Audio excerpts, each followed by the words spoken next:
John here, and we've got a new sponsor, DistroKid. Now that you've finished your latest Pirate Math Sponge Core Twitch trek, it's time to get it out there so everyone can hear it. DistroKid helps musicians get their music on all the major streaming platforms, and artists keep 100% of their royalties. And because you're a High Gain listener, you get 30% off. Just go to distrokid.com/VIP/highgain. That's distrokid.com/VIP/highgain. And now DistroKid has an app. The DistroKid app is available for iOS and Android. You can download it at distrokid.com/app or in the App and Play stores.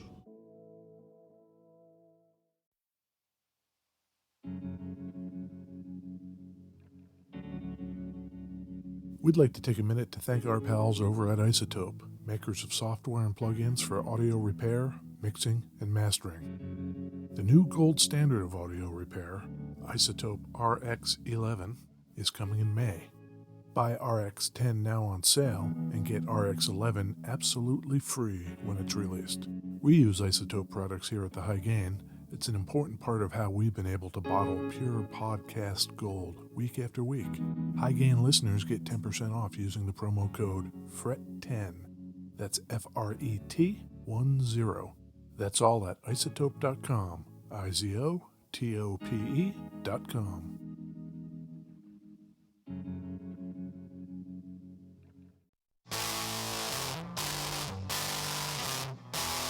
Oh, hey, it's me, Ed Peterson. What's up, Ed? It's me, John Kiltica. Hey, John. It's the High Gain Podcast. It is the High Gain Podcast. We talk about guitars. Yes. We talk about stereo technology. Yes. Almost exclusively, right? Stereo. Yeah. We're in beautiful West Seattle. Again, yes. Still lovely out. Heading into summer. Yes. I love it. That's it, right? Yeah, we got the weather, we got the podcast, we got the guitar, we got the stereo, we got everything. That's great. This thing's got some real sparkly business. It was not Airline. Was it Gretsch that made the drums and then they covered their guitar in the drum material? It was. This has got that similar sparkly thing where it looks like the headstock and the pickguard are made out of that drum material. Drum wrap, yeah. Yeah. Well, it's about the same time period. Yeah. This is an Airline Upbeat, and this is from 1960. They came out about 1958 or so. Different flavors of it, maybe even a little earlier, but this one's 1960. The Upbeat stereo. Yes. One thing that caught my eye was the pole bangers on it. And then with it being stereo, I think I could take a guess at what's going on with this guitar. Yes, we recently did an episode on the Barney Kessel Kay reissues. Yeah. And it turns out Kay was making guitars for Montgomery Ward under the Airline brand. Yep. They weren't the only ones making Montgomery Ward stuff, and Montgomery Ward wasn't the only people for whom they did it, but this particular model was made by Kay. Mm-hmm. So they used a lot of the same stuff, including, I'm holding the guitar up now for Ed, the Kleenex box pickups, clear lucite. Yeah. And Ed has noticed that instead of 6 pole bangers per pickup, each pickup has only 3. Yeah. The neck pickup has its 3 pole bangers on the lowest strings, and the bridge pickup has its pole bangers on the higher strings. Trebly. The idea is that you can control what's going on using the knobs. There are 2 volumes, 2 tones. Yeah. And a pickup selector. Yeah. There's also a switch at the bottom that allows you to switch over into stereo mode, and there's another jack. Again, I'm holding the guitar up, that you would plug an insert cable or a specially made box or something like that into and send one pickup hard left, one hard right. You could do that with just 2 regular cables, right? No, it has to be.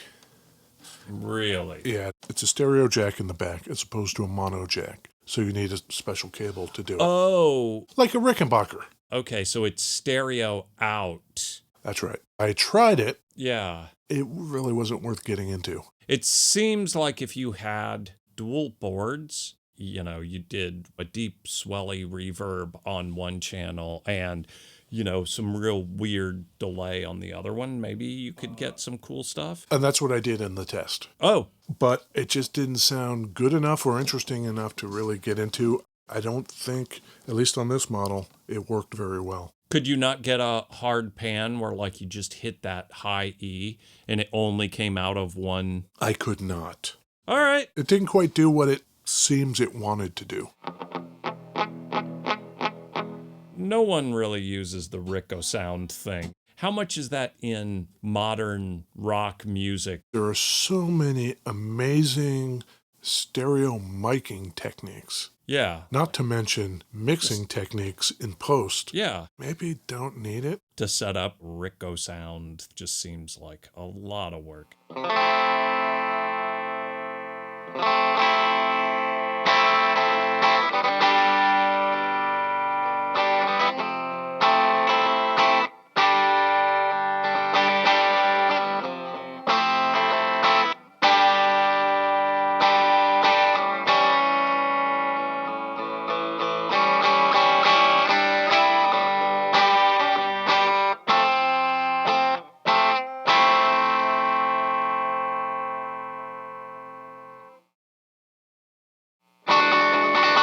Beverages. Beverages, Ed.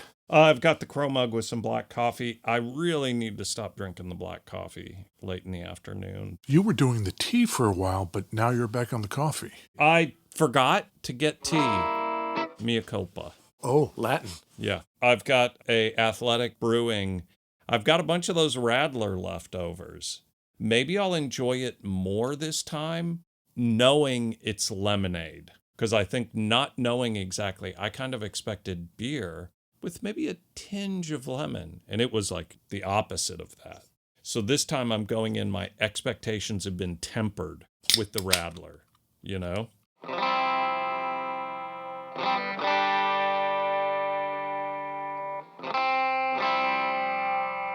It does not help.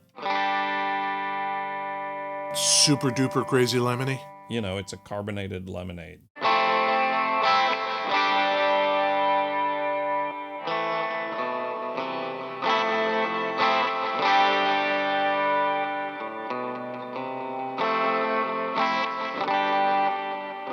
I'm going to ask you a question about the guitar, but first, what are you drinking? Oh, I have black coffee as well. Mm-hmm. And again, I have a Topo Chico lime with mint extract flavored sparkling water. 2 weeks in a row with that Topo Chico. Well, you could buy like a 4-pack of these. Ooh, inspired by the legendary taste. But what is the legendary taste? It doesn't say. Topo Chico? Must be. Very lovely. That's great. Let me ask you something about this guitar. Yes. So you're in mono mode. Yes. And now you've got a pickup selector there, and you're in the middle. Yes. Go into the bridge pickup, and now play the top string.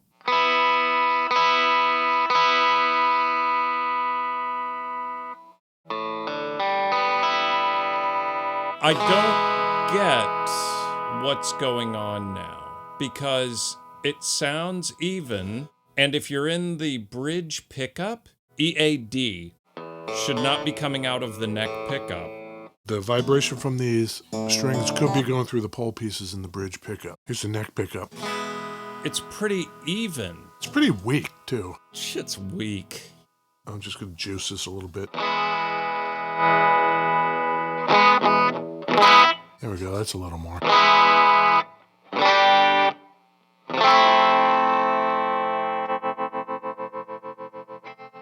We've had a few guitars, where there's like weird stereo stuff. You know what I just discovered? What? The switch at the back that I thought went from mono to stereo. Yeah.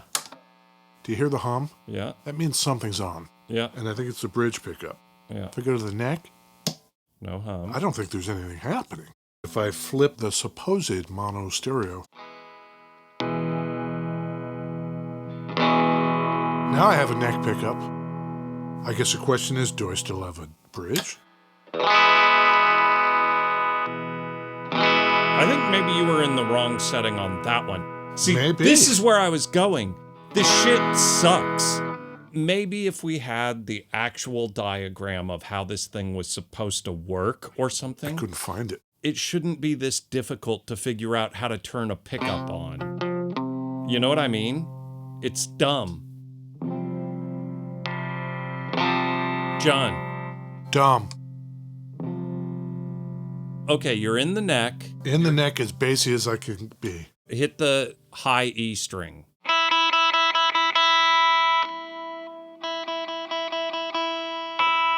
There you go. Okay.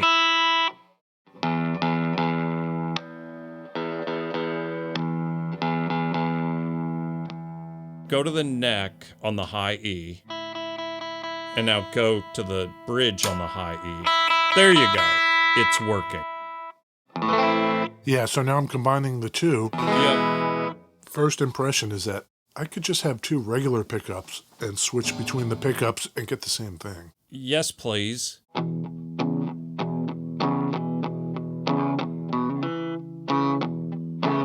Anything that's like, we're going to put a pedal in our guitar. We're going to change the wiring so it's totally non-standard. I hate all of that. I just want pickup, volume out.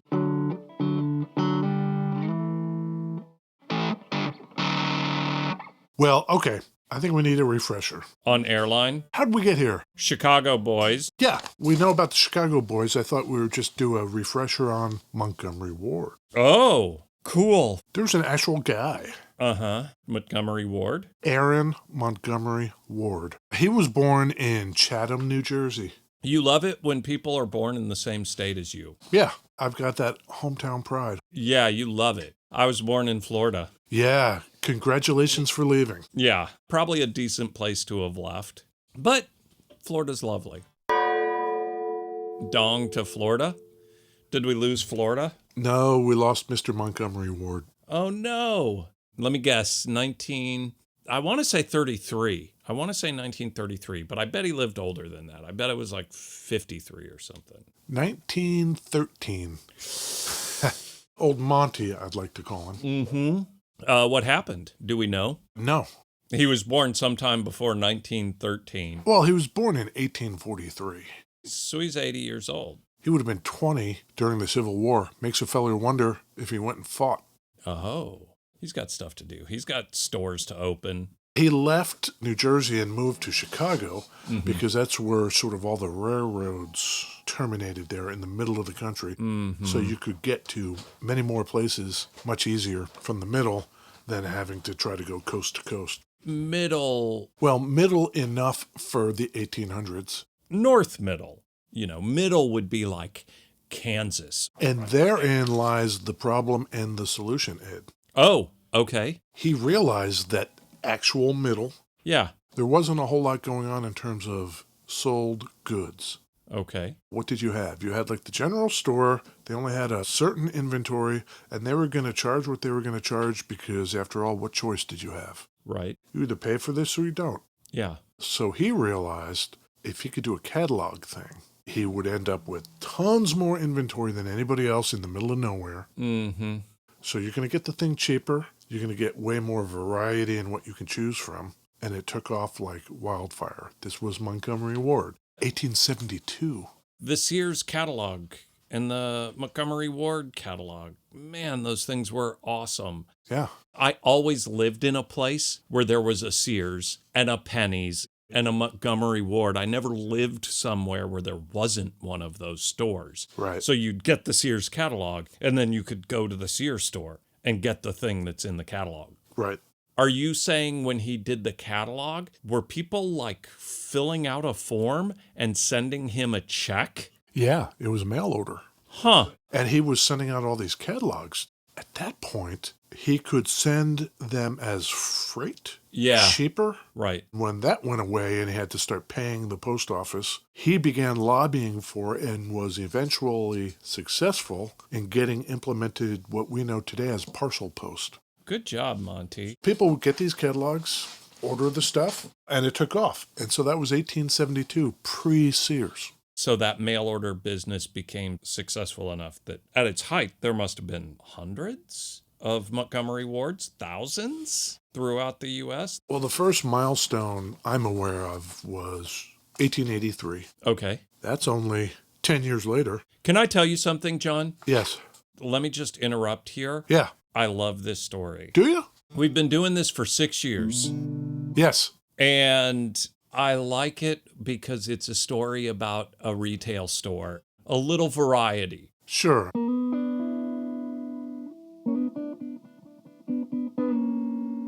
How many things do you think were in Joe's General Store in the middle of nowhere, America, in the 1800s? How many items? Is this a hypothetical? Yeah, I don't know the answer. I don't know if there is an answer. I'm kind of thinking... Licorice sticks. Right. You had your flour. Exactly. Tobacco bullets. Yeah, like Deadwood. You'd go in and you'd buy a lump of tobacco Yeah. and a bunch of like dried meat that you'd throw in your saddlebag and stuff. You see those stores in those shows, and it is like, we got a little flour and we got some meat, and all of it is perishable. So like what, like 100 different things maybe? Yeah, right. Something like that? Yeah. You couldn't really go window shopping. Well, by 1883, there were 10,000 items in the catalog. Yeah. In the Montgomery Ward wish book. Right. Go down to the general store and get me some plug tobacco, and then you can come back and flip through the wish book and look at stuff. The Highgate Central here in beautiful West Seattle, very close to a True Value. I bet there's not 10,000 distinct things in that True Value. No, maybe not. You know? Yeah. But he wasn't alone making the dough. No. Something like that comes along, all the sharks are swimming. 1896, our man Richard Warren Sears introduces his first catalog. What's Dick up to? Dick Sears? Mm-hmm. I don't have dates on Dick Sears. Oh, that's okay. Unless between 1896 and now he's doing just swell. Could be.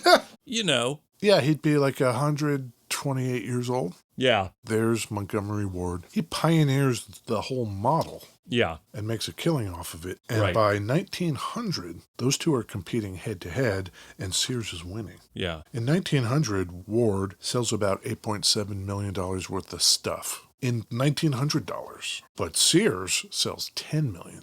Oh, shit. 4 years 4 early. years. And they're selling $10 million? So Ward goes out and gets these catalogs to every little place there is. And Sears is like, thank you very much. Follows the model. It's like Starbucks waiting to see where the hip coffee houses are going to thrive before they move a Starbucks in next door. Yeah. These disruptive businesses that come in and they just change the landscape. Montgomery Ward pioneered that kind of retail. You know, like Uber as a disruptive company, terrible. I hate the model. I hate the company. I hate everything about it. The convenience, I guess, is awesome. Yeah. Okay, so Sears. By 1904, 4 years later, Ward's is mailing 3 million catalogs. And those things weigh about 4 pounds each. Yeah, they were huge. Yeah. So that's like 6,000 tons. How many trees were cut down to make catalogs? I don't know, but I can tell you that 6,000 tons is roughly 850 T-Rexes. Thank you. So imagine you open up the front door and there's 850 T-Rexes. Or a bunch of catalogs. Yeah. It's just a roulette wheel. 6,000 tons of Ward catalogs. What is that in Triceratopses? I don't know. But it's 50 blue whales. I was actually going to ask how many whales. That's great. Then they finally open up like a centralized location. They called it their catalog house. 1908 in Chicago. You mean that was the retail store? I'm not sure. In reading it, I kind of likened it in my head to a fulfillment center, maybe, but I'm not quite sure. It was massive. It was a quarter of a mile long. It was 1.25 million square feet. 1.25 million square feet. It was their headquarters until 1974, and it is, or was, on the National Register of Historic Places. What else is going on with Ward? 1930, Sears tries to buy him. Mm. Well, not buy him. He wants to merger. So Sears gets together with Ward. I can imagine they've both got ascots. Yep. Pocket watch, monocle, top hat. Yep. Gray gloves, maybe. Oh, yeah, yeah, yeah. spats That cool on their look. shoes, Love it. walking cane. You're talking about the guy from Monopoly with the top hat and the tuxedo and Yes, the cane. that guy. That is what Montgomery Ward and Sears both Yeah. look like. Old Dick Sears. Yeah. They've got the tuxedo and the top hat and the monocle and the cane, but they're mean. You know, as the money inflates your bank account, it also inflates your head and your ego. Yep. The one guy says we should merge. I should buy you. You buy me. I'll buy you, you fuck. Yeah. Old Dick Sears is like, hey, let's merge. What does Montgomery Ward say? Eat shit. Yes. Okay. And they go on their merry way and continue to do their thing. I could see why he might have offered, because other than the I want more money, depression.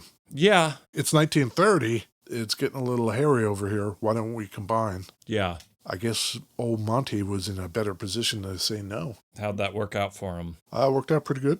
By 1939, they're still selling stuff. They're doing a promotional campaign. And there's a little kind of invention coming out of Montgomery Ward, of all places. Yeah. They're making their Christmas catalog, and they're doing their specials and their promotions and all of that. There's a copywriter writing all the ad verbiage, and he creates a little poem, and he puts it in there, and he draws a picture of a reindeer. That poem, Yeah. Rudolph the Red-Nosed Reindeer. Really? Yeah, Do you know, did the poem contain Rudolph? it sure did. That's so awesome.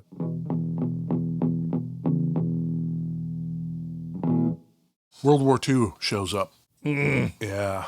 I guess Ward, I'm not going to say he was unpatriotic. Instead, I'll just say he didn't care about his workers.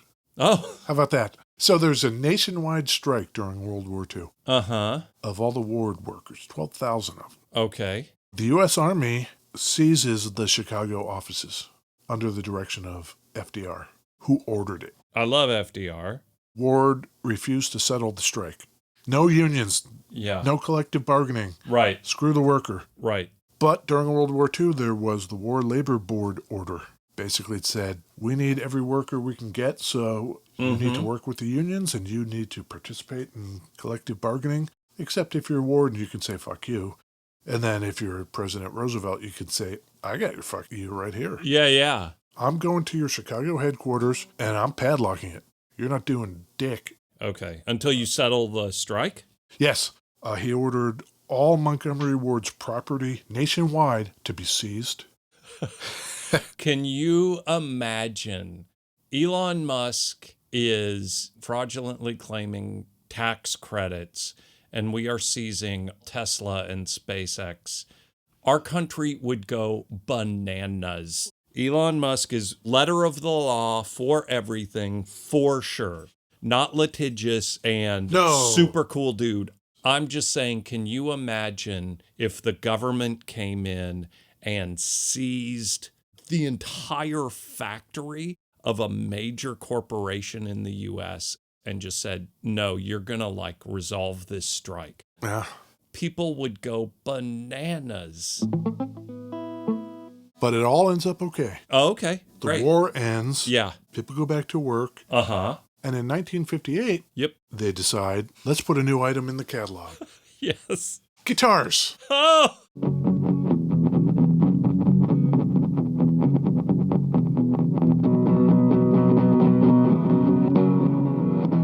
You know who wins in all of that, though? The consumer. The consumer and the Chicago boys. By that point, late 50s, early 60s, JCPenney, Spiegel, who knows what all other bulk catalogs exist. So the Chicago boys are like, we'll make guitars for all of you. Yeah, yeah. Tell us what your house brand name is. Yep. We'll get on it. Yeah. Yeah. So when this thing comes out, this is called the Upbeat. The model number was 8990, but who cares about that? I don't. $1960 for this 2-pickup sparkly silver pickguard, 2 volumes, 2 tones, pickup selector dealy. I'm sure this is the high end of the entry level, but it is an entry level guitar. Yeah, so, okay. How much did this cost in $1960? $130? It was about $179. Is that like $2,300? It's like $1,900 today. $2,000. Okay. Yeah. Our particular example, Yep. we got from Uncle Frank and the gang over there at Thunder Road Guitars. They're doing a great job over there at thunderroadguitars.com. Yes, we need to thank somebody. Yeah. Some anonymous person, Lovable rando. lovable rando, Ed says, used the High Gain 10 code and bought a guitar Yeah. off the website. Yep. It was a guitar we did an episode on. Yep. Use the high gain 10. Get 10%. Yeah. That's cool. Talk about flexibility. Oh. This person fully intended to use the High Gain 10 promo code and forgot. Oh, no. And checked out and bought the guitar. Oh, no. No problem. He picked up the phone and called Uncle Frank and said, I forgot the code. And Uncle Frank said, don't you worry about it. I got you. Cool. You gotta try it. Try and decide. Is it hello or goodbye? Buy or deny? Sure, you can get a girdle. Yeah. You can get socks. Mm-hmm. You could get a lovely serving dish. Yes. But through the Montgomery Ward catalog, you could also get a guitar, such as this Upbeat stereo hollow body 2 pickup affair. Mm-hmm. This one is in black. Love it. Buy or deny? Deny. I hate it. Ah, why? Because of the stereo thing. If this guitar had 2 regular pickups and 1 pickup selector, I think I'd be a hard buy on it. It does sound Like, pretty good. It sounds great. Looks cool with the sparkly stuff. I think the stereo on the headstock is cool. That's pretty cool. I just wish it Yeah. weren't stereo. What about you? I think I would consider this a buy. But that's coming from a person who knows how easy it would be to just get rid of the stereo thing. Cut a couple of wires, you're done. That's all you need to know about that. Deny. No thanks. Okay, I'm going to take pictures of this thing Yeah. so people can inspect the deal and know what the deal is. Yeah. I will put them up where we put them on Instagram like we do. Yes. We've got more conversations about various other things on patreon.com/thehighgain. Bonus content over there. Yeah, you want to dig that? Go over there and dig that. We'd appreciate that. Dig it. Yeah. Yeah. Meanwhile, We're still affiliated with the Ruinous Media Network of music-related podcasts. yes, They're doing a good job. and we're happy to be a part of it. Yep. I think we should come back Next week, and do another one. let's do it. All right. Bye. All right, bye.